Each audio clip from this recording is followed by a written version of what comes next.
Salam kasih, sahabat Oase Rohani Katolik. Apa kabar Anda hari ini?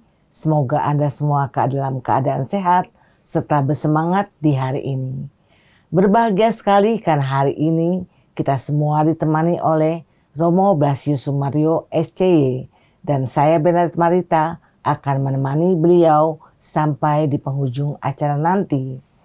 Tuhan memberi kasih tak terbatas. Jadi tunjukkanlah kasih itu juga. Demikianlah kata bijak pada hari ini. Marilah kita sekarang menyapa salam damai kepada Romo Sumario yang sudah hadir bersama kita hari ini di studio.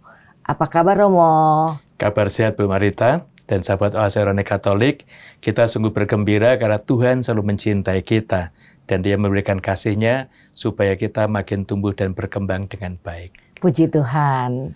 Baiklah sahabat Oase Rohani Katolik yang terkasih, marilah kita awali jumpa kita dengan sebuah doa yang akan dipimpin oleh Romo Sumario. Mari kita berdoa bersama.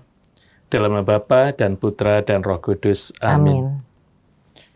Allah Bapa yang Maha Baik, Engkau mengendaki kami turut serta di dalam kemuliaan-Mu. Bimbinglah kami dalam berbagai peristiwa hidup sehari-hari yang menuntun kami menuju cahaya-Mu yang abadi. Dengan perantaraan Yesus Kristus, Putra-Mu, Tuhan kami, yang bersama dengan Dikau dan bersekutu Roh Kudus, hidup dan berkuasa Allah sepanjang segala masa. Amin. Dalam Bapa dan Putra dan Roh Kudus. Amin.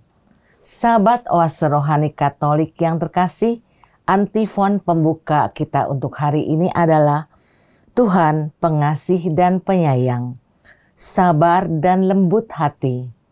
Tuhan pemurah bagi semua orang, penuh kasih akan ciptaannya. Bacaan hari ini diambil dari Nubuat Mika, bab 7, ayat 14 sampai 15, dilanjutkan ayat 18 sampai 20. Nabi berkata, "Ya Tuhan, dengan tongkat-Mu, gembalakanlah umat-Mu, kambing domba milik-Mu sendiri. Mereka terpencil, mendiami rimba di tengah kebun buah-buahan. Biarlah mereka merumput di Basyan dan Gilead seperti pada zaman dahulu kala. Perlihatanlah kepada kami tindakan-tindakan ajaib seperti pada waktu Engkau keluar dari Mesir. Adakah Allah lain seperti Engkau yang mengampuni dosa-dosa dan memaafkan pelanggaran yang dilakukan oleh sisa-sisa miliknya sendiri yang tidak murka untuk selama-lamanya, melainkan berkenan pada kasih setia? Biarlah Ia kembali menyayangi kita, menghapuskan kesalahan-kesalahan kita, dan melemparkan segala dosa kita ke dalam tubir-tubir laut. Kiranya Engkau menunjukkan setiamu kepada Yakub dan kasih-Mu kepada Abraham, sebagaimana telah Kau janjikan dengan sumpah kepada nenek moyang kami sejak zaman purbakala." Demikianlah sabda Tuhan. Syukur kepada Allah. Sahabat Oase Rohani Katolik yang terkasih, mari kita tanggapi sabda Tuhan dengan mazmur tanggapan. Tuhan adalah penyayang dan pengasih. Tuhan adalah penyayang dan pengasih. Pujilah Tuhan, hai jiwaku. Pujilah namanya yang kudus. Hai segenap batinku. Pujilah Tuhan, hai jiwaku. Janganlah lupa akan segala kebaikannya. Tuhan adalah penyayang dan pengasih. Dialah yang mengampuni segala kesalahanmu dan menyembuhkan segala penyakitmu. Dialah yang menebus hidupmu dari liang kubur dan memahkotai engkau dengan kasih setia dan rahmat. Tuhan adalah penyayang dan pengasih. Tidak terus-menerus Ia murka, dan tidak untuk selama-lamanya ia mendendam. Tidak pernah ia memperlakukan kita setimpal dengan dosa kita, atau membalas kita setimpal dengan kesalahan kita. Tuhan adalah penyayang dan pengasih. Setinggi langit dari bumi, demikianlah besarnya kasih setia Tuhan atas orang-orang yang takwa kepadanya. Sejauh timur dari barat, demikianlah pelanggaran-pelanggaran kita dibuangnya. Tuhan adalah penyayang dan pengasih. Sahabat Oasa Rohani Katolik yang terkasih, marilah sekarang kita simak bersama Injil Suci menurut Lukas yang akan disampaikan oleh Romo Sumario untuk kita semua. Tuhan bersamamu. Dan bersama rohmu. Inilah Injil Yesus Kristus menurut Santo Lukas. Dimuliakanlah Tuhan. Lukas bab 15 ayat 1 sampai 3 dan ayat 11 sampai dengan 32. Para pemungut cukai dan orang-orang berdosa biasa datang kepada Yesus untuk mendengarkan Dia. Maka bersungguh-sungguhlah orang-orang Farisi dan ahli-ahli Taurat, katanya.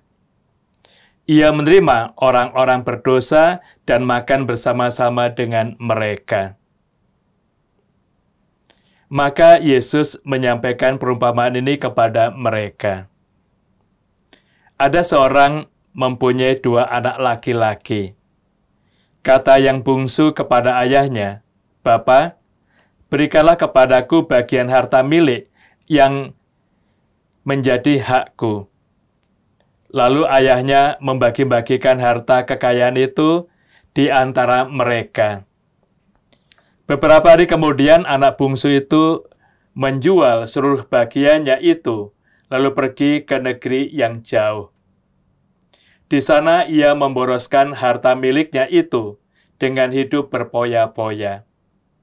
Setelah dihabiskan harta miliknya, timbullah bencana kelaparan di negeri itu, dan ia pun mulai melarat.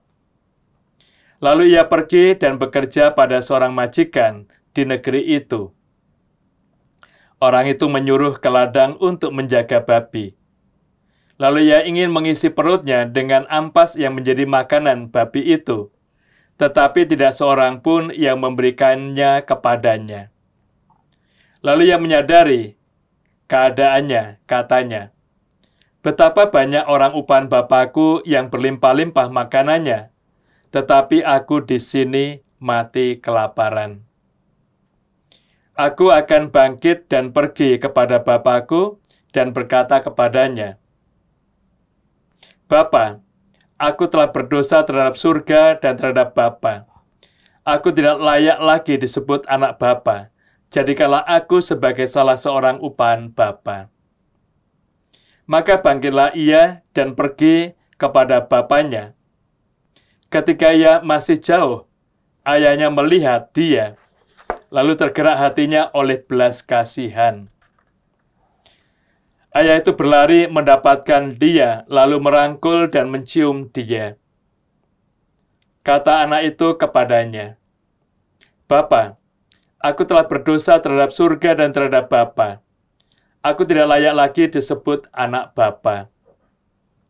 Tetapi ayah itu berkata kepada hamba-hambanya, "Lekaslah, bawa kemari jubah yang terbaik, dan pakaikanlah kepadanya.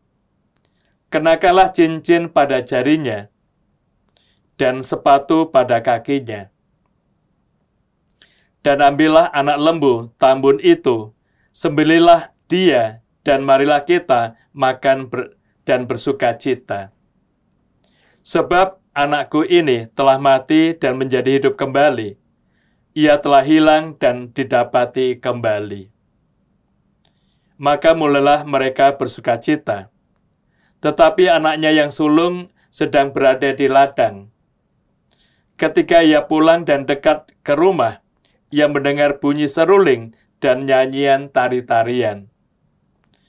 Lalu ia memanggil salah seorang hamba dan bertanya kepadanya, apa arti semuanya itu? Jawab hamba itu, adikmu telah kembali, dan ayahmu telah menyembelih anak lembu tambun, karena ia mendapatkan kembali anak itu dengan selamat. Maka marahlah anak sulung itu, dan ia tidak mau masuk. Lalu ayahnya keluar dan berbicara dengan dia, tetapi ia menjawab ayahnya, katanya, telah bertahun-tahun aku melayani Bapa, dan belum pernah aku melanggar perintah Bapa. Tetapi kepadaku belum pernah Bapa memberikan seekor anak kambing pun untuk bersukacita dengan sahabat-sahabatku. Tetapi baru saja datang anak Bapa yang telah memboroskan harta kekayaan Bapa bersama dengan pelacur-pelacur. Maka Bapa menyembelih anak lembu tambun itu untuk dia. Kata ayahnya kepadanya, anakku, engkau selalu bersama-sama dengan aku, dan segala kepunyaanku adalah kepunyaanmu. Kita patut bersukacita dan bergembira karena adikmu telah mati dan menjadi hidup kembali. Ia telah hilang dan didapat kembali. Demikianlah sabda Tuhan. Terpujilah Kristus. Sahabat Oase Rohani Katolik, setelah kita menyimak firman-firman Tuhan pada hari ini, marilah kita simak bersama permenungan yang akan disampaikan oleh Romo Sumario untuk kita semua. Silahkan Romo. Sahabat Oase Rohani Katolik yang terkasih, sering kita beranggapan dalam kehidupan kita, tidak perlu kita membicarakan masa lampau kita. Karena masa lampau itu sudah kita tinggalkan. Apalagi kalau masa lampau itu masa yang pahit. Itu yang sering kita alami, sering kita rasakan. Namun dalam terang sabda hari ini, kita disadarkan, masa lampau itu membentuk pribadi kita sekarang ini. Dan sangat berarti, sangat berjasa bagi kita. Nah, karena itu juga akhirnya kita bisa melihat dalam peristiwa-peristiwa kehidupan itu Allah selalu hadir. Nah, ini yang perlu kita lihat, perlu kita sadari. Masa lampau tetap membentuk diri kita saat ini. Nah, sekarang bagaimana kita mensikapi? Karena itu bagi kita jelas, kalau kita pada masa lampau mengalami hal-hal yang buruk, kita bisa melihat apa penyebabnya. Dengan demikian, hal yang buruk itu supaya tidak terjadi pada kita saat ini atau anak cucu kita yang akan datang. Tetapi hal yang baik pada masa lampau, itulah yang memberi semangat dalam kehidupan kita pada zaman ini. Kita tadi dibantu oleh Nabi Mika untuk melihat bahwa sungguh dalam pengalaman-pengalaman hidup mereka, masa lampau itu sangat berarti. Karena Tuhan telah membebaskan bangsa Israel dari perbudakan di Mesir menuju tanah terjanji. Dalam pendampingan itu memang Israel sendiri sering berontak protes kepada Tuhan. Tapi Tuhan tetap memimpin mereka dengan kasih-Nya melalui Musa dan Harun hambanya itu. Dari sana juga terasa bahwa tongkat kekuasaan yang diberikan Tuhan kepada Musa itu sangat berarti. Mereka menyeberangi Laut Merah karena tongkat kuasa Tuhan itu. Ini yang membuat tadi Mika mengungkapkan, ya Tuhan, dengan tongkat gembalalah, dengan tongkatmu gembalakalah umatmu, kambing dombamu ini. Nah, pada saat ini, kita tetap memerlukan bimbingan, bantuan, pertolongan Tuhan.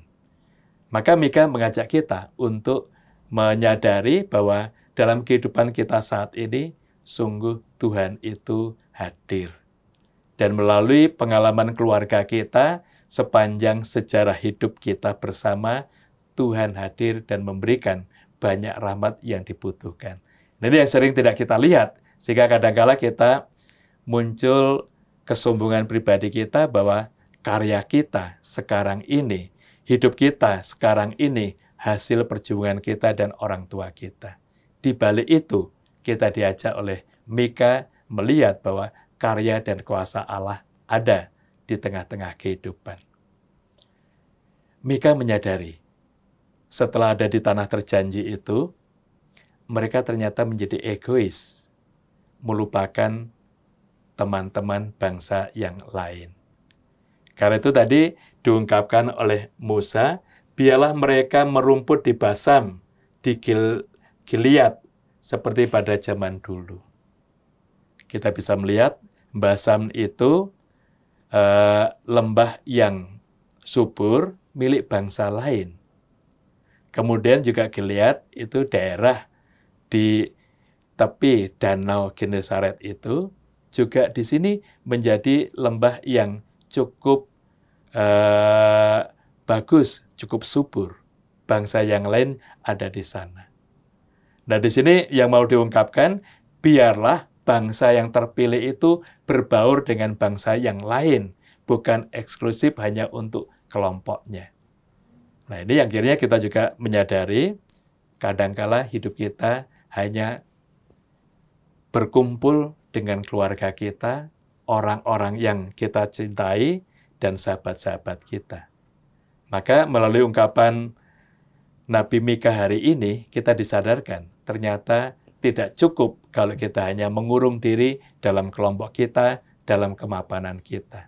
Kita diajak untuk berbaur dengan kelompok lain, melihat situasi realita hidup yang konkret, dan kita juga bisa melihat pergumulan perjuangan saudara-saudari kita yang perlu bantuan dan kita bisa saling mendukung. Jadi yang kita sadari ternyata pengalaman kehidupan kita itu tidak pernah lepas dari kasih dan kuasa Tuhan. Romo, kalau tadi melihat yang pertama Romo katakan, pengalaman masa lalu bagaimana kalau terlalu menyakitkan, bagaimana cara kita mengatasinya, Romo? Nah, kita bisa melihat bahwa masa lalu itu jelas banyak pribadi yang juga terlibat dalam hidup kita. Nah, kalau pengalaman-pengalaman yang menyakitkan, itu cara mengatasi adalah dari pengalaman sakit itu kita ternyata sekarang mempunyai pengalaman hidup yang lebih baik. Nah, di balik itu ada kekuatan yang mau membantu kita untuk lepas dari kesulitan itu. Nah, pasti juga peran orang lain dan peran Tuhan melalui mereka ini. Nah, yang bagi kita, pengalaman sakit itu karena kita tidak mau mengampuni orang yang menyebabkan masa lalu kita sakit. Dengan demikian, kejengkelan, dendam itu mewarnai hati kita. Nah, kita bisa keluar dari situasi ini kalau kita sungguh mau mengampuni. Karena dengan mengampuni itu, akhirnya kita memberikan kesempatan orang lain bertumbuh, berkembang dan lebih baik, tetapi dengan mengampuni, kasih dan kuasa Allah meliputi kita. Sehingga kita tidak lagi terbebani dengan pengalaman-pengalaman masa lampau. Justru kita bersyukur pengalaman masa lampau mengantar kita pada pengalaman situasi hidup saat ini. Nah, itu kekuatan kita adalah pada kekuatan pengampunan. Nah, seperti yang juga diungkapkan oleh Mika dalam bacaan hari ini, kita diajak untuk melihat biarlah Tuhan melepaskan segala dosa kita ke dalam tubir-tubir laut. Kiranya Engkau menunjukkan setiamu kepada Yakub dan kekasihmu. Nah, di sini yang kita juga melihat dari Mika ini juga menyadari bahwa pengalaman-pengalaman dosa yang menyebabkan kita sakit dan orang lain sakit, biarlah itu dibuang dari kehidupan kita, tadi diceburkan ke laut, kemudian kasih kuasa Tuhan itu yang menjiwai kita saat ini. Nah, itu akhirnya menolong kita dalam kehidupan, akhirnya juga kita tidak lagi terbelenggu, terkungkung oleh masa lampau. Tapi justru kita bisa lepas masa lampau itu dan bersyukur. Kita sudah mempunyai masa saat ini, dan itu kalau kita kembangkan dengan baik, kita juga akan menyongsong masa depan yang lebih bagus. Sehingga kita akan melihat grafik perkembangan diri kita. grafik relasi kita dengan Tuhan dan sesama kita makin hari makin bagus. Kalau kita terkungkung masa depan, masa lampau itu, makin hari kita makin berat. Tidak ada kegembiraan dalam hidup. Dan kita juga menjadi pribadi pendendam. Padahal kita dibebaskan Tuhan. Karena itulah akhirnya kuasa pengampunan yang diberikan Tuhan itu akan berkembang dengan baik. Akhirnya Mika juga mengajak kita. Ternyata Tuhan itu menunjukkan kasih-Nya, kesetiaannya kepada Abraham, kepada Yakub, kepada Iskak, yaitu para leluhur Israel. Kita juga diajak untuk melihat sebenarnya dalam pengalaman hidup kita, kasih Tuhan untuk keluarga kita tuh sungguh istimewa. Tuhan memberikan banyak rahmat. Ini yang perlu kita syukuri. Dengan demikian, kita menjadi pribadi yang sungguh berkembang dalam kasih, membahagiakan satu sama lain. Akhirnya kehadiran kita juga bisa membagi rahmat, kekuatan dari Allah untuk kita semua. Terima kasih Romo. Romo, adakah pesan-pesan khusus untuk sahabat Oase Rohani Katolik mengenai bacaan pertama ini, Romo? Dari bacaan hari ini kita diajak untuk melihat bahwa Tuhan tidak pernah melepaskan kita. Bahkan dalam kesulitan kita sebenarnya Tuhan hadir. Sekarang tinggal bagaimana kita berseru kepada Tuhan dan Dia akan membebaskan kita seperti yang telah berkarya di dalam pribadi nenek moyang kita. Kemudian juga kesetiaan Tuhan itu membantu kita untuk melihat Tuhan itu sebenarnya baik, tidak pernah menghukum manusia. Dan justru memberikan rahmat-Nya untuk kita supaya kita hidup bahagia bersama dengan Tuhan dan sesama. Terima kasih Romo. Baiklah sahabat Oase Rohani Katolik, mari kita renungkan dan resapkan dalam hati sanubari kita apa yang sudah disampaikan oleh Romo Sumario pada bagian pertama ini. Dan kami akan kembali setelah jeda berikut ini.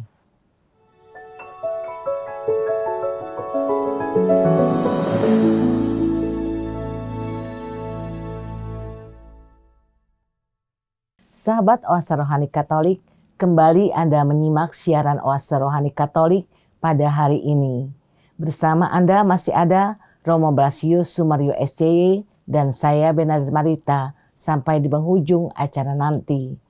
Bagi Anda yang mau bertanya, mengirimkan usul atau saran, silakan kirim ke alamat email kami orkkaj2021@gmail.com atau Anda dapat kirim WA ke nomor 0881 0251 33 438. Baiklah sahabat Oase Rohani Katolik yang terkasih, sekarang marilah kita menyimak kembali permenungan dari Romo Sumario. Silakan Romo. Sahabat Oase Rohani Katolik yang terkasih, dalam permenungan hari ini kita diajak untuk melihat dan juga mengevaluasi diri kita sendiri. Pertama dalam sikap kita terhadap Tuhan dan sesama. Dalam pengalaman Injil hari ini kita tadi mendengar cukup baik. Banyak orang berdosa dan juga pemungut cukai datang untuk mendengarkan Yesus. Itu suatu yang sungguh menggembirakan. Bahwa mereka ada ketertarikan terhadap sabda Tuhan. Dan dari mendengarkan itu mereka mempraktekkan. Karena itu kita juga bisa tahu orang pemungut cukai dan orang berdosa ini banyak yang bertobat dan menjadi suci. Dan ini akhirnya menjadi suatu kegembiraan, kebahagiaan, karya Tuhan ditanggapi dengan baik, akhirnya membentuk pribadi mereka. Sementara juga ada kelompok yang lain tadi kita dengar bersama, orang Farisi. Menganggap diri paling sempurna karena mengetahui hukum Taurat dengan baik dan juga mentaati dengan baik. Hanya saja kelompok ini tidak mau mendengarkan ajaran dan sabda Tuhan ini dan mereka akhirnya kurang percaya dan kurang menghargai kehadiran Yesus dalam hidup mereka. Karena mereka mempunyai kesombongan rohani bahwa aku lebih sempurna dibanding orang lain. Nah itu yang akhirnya menjadi suatu pergumulan tersendiri dalam kehidupan mereka. Dan mereka selalu mengamati orang lain, selalu istilah Jawa metani, melihat kerapuan dan kelemahan orang lain untuk disalahkan. Bukan untuk dibantu berkembang. Nah, dalam disposisi situasi ini, maka tadi kita mendengar Yesus akhirnya memberikan suatu perumpamaan dengan cukup bagus untuk kita semua. Ada seorang yang mempunyai 2 anak laki-laki, sulung dan bungsu. Nah, di sini mau menggambarkan ada 2 pribadi yang sungguh berbeda. Anak bungsu meminta warisan yang diberikan, yang punyai keluarga yang menjadi bagian dia. Dan dia ingin lepas dari orang tua, hidup menurut kemauan sendiri. Karena itu akhirnya tadi juga cukup baik, dia menjual semua miliknya, pergi tempat yang lain merantau, tapi di sana ada pengalaman pahit, yaitu dia ini kelaparan. Karena sudah menjadi melarat, nggak punya apa-apa lagi, dia bekerja sebagai upahan. Dan tugas utamanya menjaga babi. Sangat ironis, untuk makan pun dia nggak punya. Mau makan seperti ampas, seperti babi itu nggak ada yang memberikan. Nah, dalam situasi kesulitan itu dia ingat kebaikan bapaknya.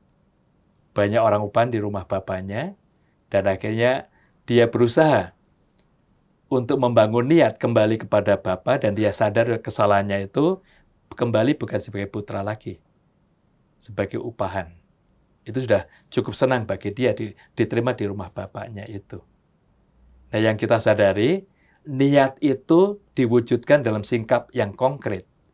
Maka dia kembali ke rumah, menjumpai bapaknya, dan ungkapkan seperti yang niat semula. Bapa, aku telah berdosa terhadap Bapa dan terhadap surga.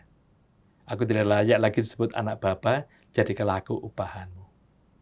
Yang menggembirakan bahwa sikap Bapa tidak menghukum anak. Justru bergembira anak yang hilang ini kembali ke rumah. Karena itu yang tadi juga diungkapkan cukup bagus, simbol-simbol yang perlu kita pahami. Bapa meminta upahan yang lain untuk mengambilkan jubah yang terbagus bagi anak yang sudah lama meninggalkan orang tuanya ini. Kemudian memberikan cincin. Cincin itu simbol dia ini putranya. Maka yang awalnya dia meninggalkan bapak, memutus relasi keluarga itu, akhirnya dia dikenakan cincin, diakui sebagai putranya. Itu sesuatu yang sungguh menggembirakan bagi anak ini. Disebut upahan saja, dijadikan upahan saja sudah senang, apalagi dikembalikan martabat sebagai putra itu. Dan lebih dari itu, ada pesta kebahagiaan, pesta syukur bersama dengan anggota keluarga dan seluruh masyarakat. Dan ini sebenarnya yang mau diungkapkan oleh Yesus dengan pengalaman kita saat kita jatuh dalam dosa. Kita sudah menghilangkan rahmat kesucian yang kita terima dari Bapa. Kita juga sudah meninggalkan martabat kita sebagai putra Allah. Hidup menurut kemauan kita sendiri. Nah, di sini yang perlu kita bantu adalah sikap kesadaran seperti anak bungsu tadi. Bahwa kita telah jauh dari Allah dan kita ingin kembali, dan saat kita kembali ternyata diterima dengan sukacita. Itu sesuatu yang menggembirakan, mengagumkan. Sementara anak yang sulung itu mau mengungkapkan pribadi yang merasa diri tidak pernah berdosa. Seperti tadi orang Farisi. Ternyata dengan situasi hidup harian sangat konkret. Saat dia pulang, ternyata orang tua berpesta untuk adiknya. Iri hati itu yang muncul dalam pribadi dia. Maka iri hati membuahkan kebencian kepada adiknya itu. Bahkan membuahkan sikap yang kurang baik terhadap bapaknya. Ungkapannya cukup jelas. Bahwa setelah bertahun-tahun aku melayani Bapa, engkau tidak pernah membuat pesta untuk saya dan teman-teman. Tapi baru saja anak Bapa pulang. Bukan adik saya, tapi anak Bapa. Itu suatu sudah mengungkapkan sikap tidak senang dengan adiknya itu. Bahkan sudah mengeluarkan dari cinta kasih dalam hatinya. Anakmu itu pulang dan kau membuat pesta. Itu sesuatu yang sungguh akhirnya disadarkan kepada kita semua. Dia merasa diri tidak pernah jauh dari Bapa, tapi sikap hatinya bukan pada Bapa dengan adiknya, tapi disitulah akhirnya kita juga tahu kesombongan kita itu menjadi sumber dosa. Maka bagi kita yang selama ini tidak pernah mengaku dosa, sadarlah sikap ini bisa muncul dalam hidup kita.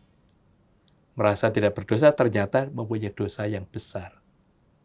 Nah, tapi kalau kita sadar bahwa kita orang yang rapuh dan berdosa, mau menerima sakramen tobat, justru di sini kita mendapatkan rahmat berlimpah. Dan kembali kita diberi martabat putra-putri Allah dan juga cincin kesucian ikatan kasih dengan Allah dikenakan kembali kepada kita. Ya, terima kasih Romo. Romo, apa yang harus kita perbuat sebagai umat kalau terjebak dengan harta dan godaan duniawi agar bisa diampuni dan diterima kembali seperti anak bungsu di bacaan Injil itu, Romo? Terima kasih Bu Marita dan sahabat OAC Roni Katolik yang terkasih. Harta itu bagi kita perlu kita lihat dalam konteks ini karunia Tuhan untuk kita. Tuhan tidak anti dengan kekayaan. Tapi bagaimana kita memperoleh dan juga menggunakan itu yang perlu kita perhatikan. Kalau memilih harta dengan cara yang tidak pantas, tidak layak, bahkan dengan cara yang tidak benar, harus hati-hati bahwa cara itu salah. Pasti dosa ini. Tapi kalau kita mendapatkannya karena dari hasil usaha kita, perjuangan kita yang sungguh dan itu baik, kita sadari bahwa ini karunia Tuhan untuk kita. Dan itu bukan hanya untuk diri kita sendiri. Tapi harta ini juga sebagian perlu kita bagikan kepada orang lain untuk menolong orang lain supaya hidup lebih baik. Karena itulah akhirnya juga pada tahun ini kita disadarkan dalam gereja di KAJ ini semakin peduli kepada yang lemah dan miskin.